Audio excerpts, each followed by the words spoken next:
Imagine you only have one single hour in a day to feel that life truly matters. What would you do?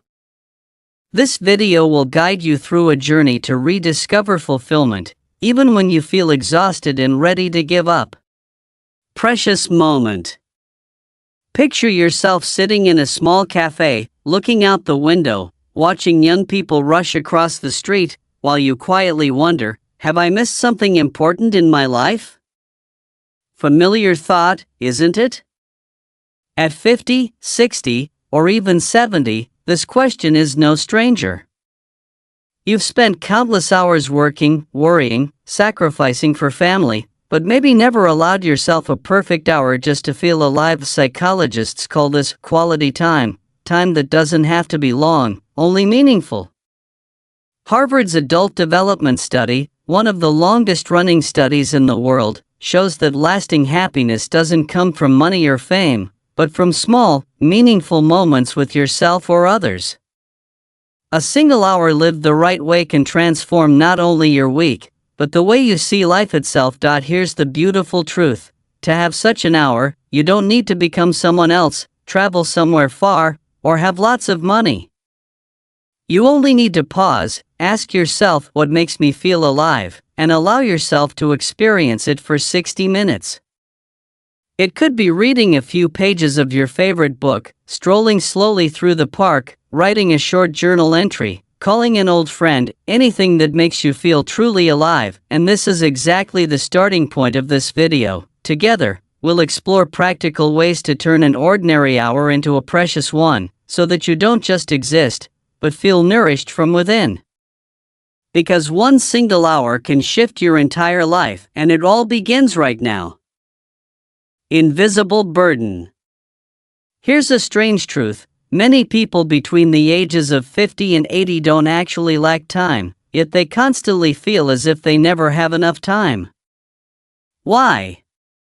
Because there are invisible burdens pressing down, making you live through entire days without ever touching the feeling of fulfillment. Our brains were never designed to seek happiness, they were designed to seek safety. When you were younger, your brain always had goals: work, a home, children. But once most of that is done, the brain slips into a state of "so, now what?" Scientists call this the post-achievement void, the emptiness that follows accomplishment. It's why so many people, even after reaching stability, feel lost. Think back. How many times have you sat down at the end of the day and asked yourself, what did I do for me today? And the answer was usually nothing. That is the invisible burden. It doesn't live in your schedule, it lives in the feeling that you're always doing but never finding meaning. For example, a retired man in Ontario once shared, "I have the whole day free, but I never feel like even 1 hour belongs to me. I just turn on the TV, then turn it off, then sigh." That story perfectly mirrors the mood of so many. Plenty of time, but empty in quality. The good news? Neuroscience shows that simply changing the way you label your time can reshape how your brain experiences it.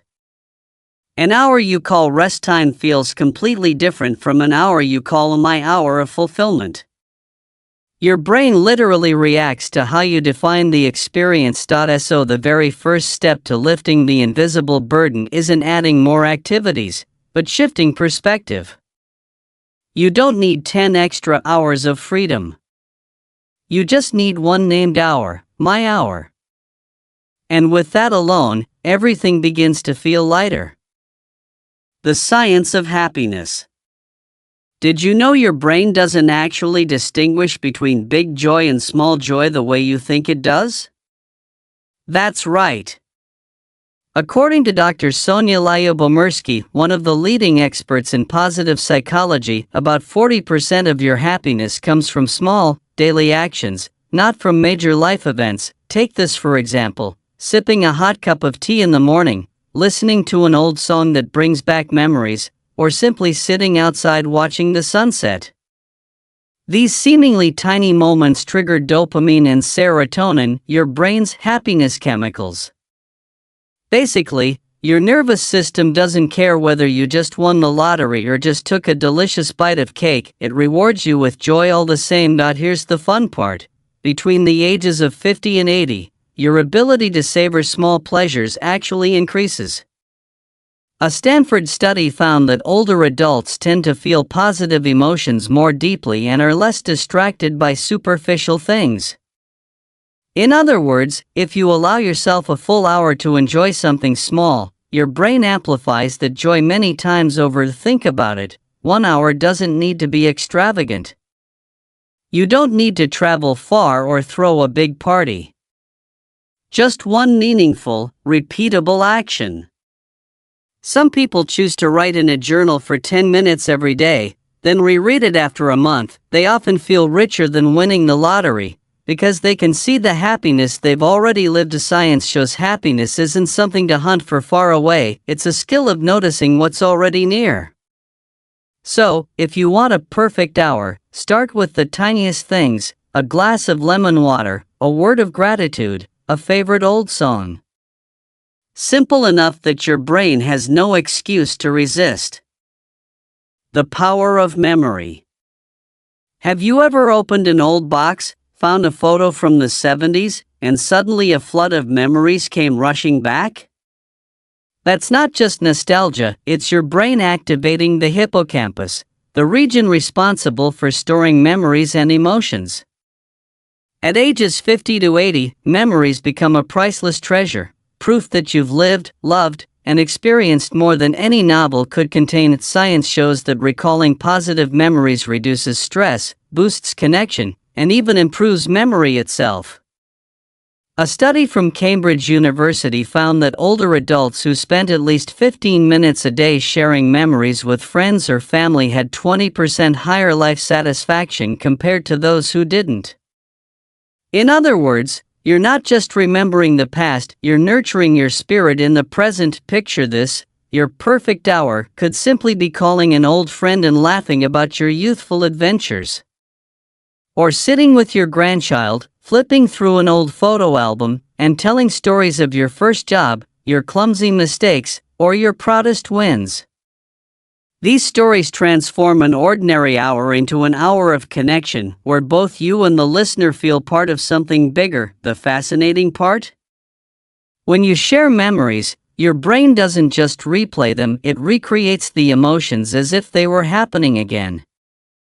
Which means you get to relive happy moments, only this time with more wisdom and calm. So one of the simplest ways to create a fulfilling hour is this: unlock your memories, and let them connect you to the present. No grand plans needed, just an old story can refresh your soul. 1 hour for the body.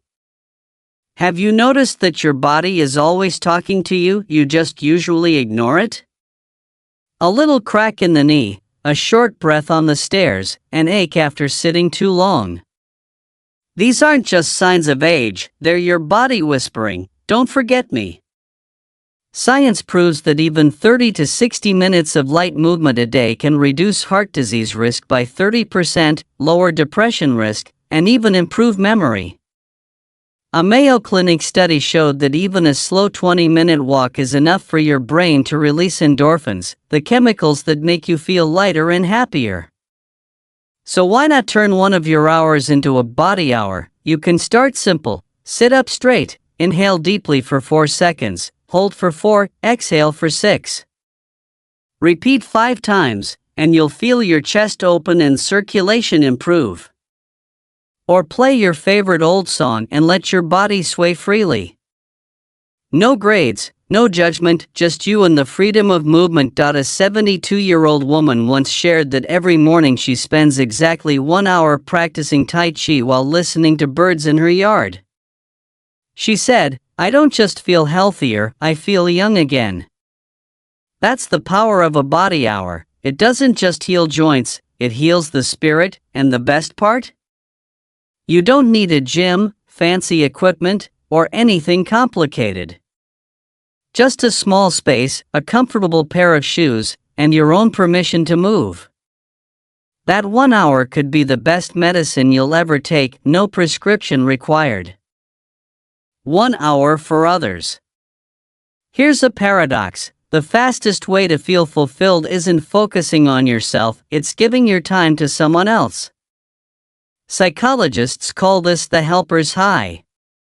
Studies from the University of British Columbia show that older adults who volunteered even 1 hour a week reported higher happiness levels, stronger social bonds, and even lower blood pressure. Think about it. 1 hour could mean calling a neighbor to check in, writing a letter to an old friend, or simply sitting down with your grandchild to really listen without rushing, without distractions. These small acts aren't just nice things to do. They literally rewire your brain's reward system. In fact, MRI scans show that when you help someone, your brain lights up the same pleasure centers as when you eat your favorite dessert. Yes, kindness is like cheesecake for your neurons, and here's the secret. At 50, 60, or 70, you don't need to change the whole world. You only need to change 1 hour for one person.